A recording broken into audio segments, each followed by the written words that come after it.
can imagine the sheer numbers of bodies, human bodies that were shipped out to Africa at the time. So I hope you know that this is all still prologue, so we haven't gotten to the topic of my discussion just yet. So, establishing the case for us, the captives. Alright, so apparently about 6 million people were assumed to have been 6 million bodies were exported on the north as the Sahara slave route, and at least 5 or 6 times more people were taken from the transatlantic route. So you can imagine essentially the number of peoples that were taken out of the country. And in all that time, merchants, I mean, this is not, I mean, you had people who were buying and people who were selling. So the merchants were there instigating, I mean, looking for slaves. Slave was their commodity, and they wanted to export to the farms, growing up in farms in Brazil, in the Americas, in Cuba, and all over the New World. Jamaica. So I think eventually in 1807, the British Parliament passed an act to abolish slave trade, especially the transatlantic slave trade. And they actually decided to enforce this by sending out their navy to hunt down any slave-bearing ship, and forcefully free the slaves or destroy the ships they failed to heed. But what was 26 years afterwards that slavery itself, they abolished the slave trade, but slavery itself wasn't abolished for another 26 years. That's in 1830, 31 or so. But then that was just only on paper.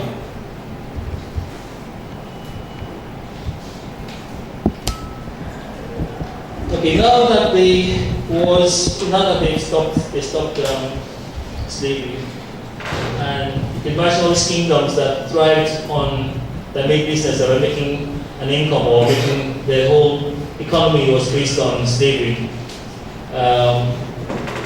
The coastal areas were the exporters. I mean, the coastal areas were where you had the merchants, you had the middlemen, but a lot of forays were being made into the hinterland to extract the slaves. So you can imagine the level of disarray and confusion that have happened in the mid-area, the hinterland of Yoruba, hinterland Yoruba kingdom. And sorry, before I forget, let's not forget, let me remind you that all of these areas were part of the Benin kingdom. So we're not talking about Benin here, but all of this was happening within the Benin kingdom. And we had all these people coming in to forage and extract without taking the returns directly to the Benin kingdom. So over the years, I mean, there were inter-tribal wars or inter-community wars amongst Yorubas, essentially post-slave trade or slave wars or slave extraction. But that was a very brutal time where a lot of barbaric acts were carried out. So you had people, neighboring communities fighting each other and killing each other. Now the slave trade had been stopped officially. There was a lot of revenge or grudge feelings going on. But there was still, to an extent, some slave trade. And let's not forget that the merchants were still at play here. The merchants had the opportunity, now that slavery had been abolished.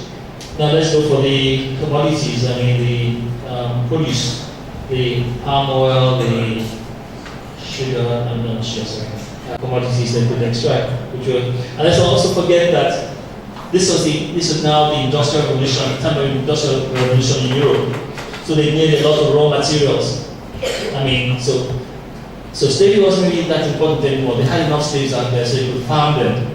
So I mean, you could use slaves there now. It was more economical to just create slave production farms than ship them across. It was too expensive.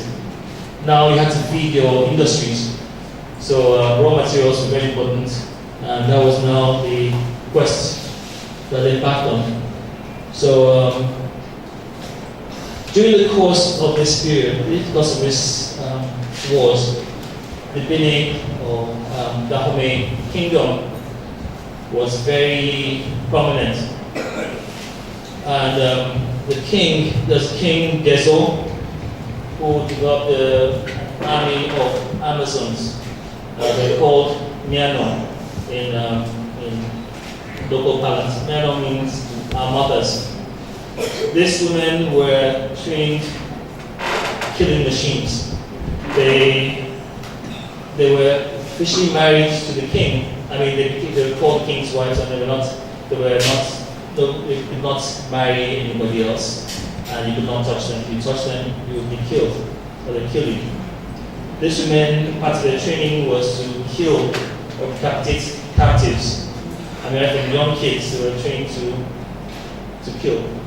And this became a very and they had a lot of voodoo support.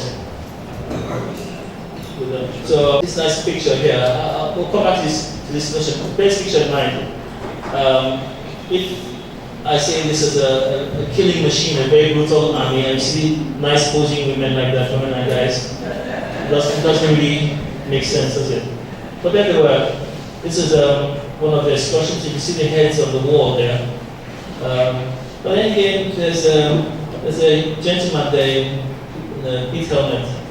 So you wonder who was the instigator? There's the king, obviously, but who was behind the attacks, or who was synchronizing the plots?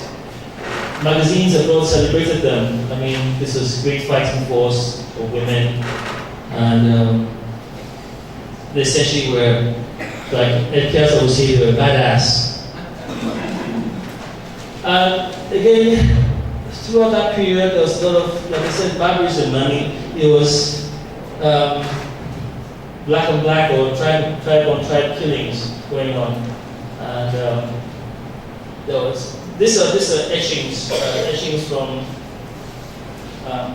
thanks to recorded history, the etchings from that period, because the photography was not that common at that time.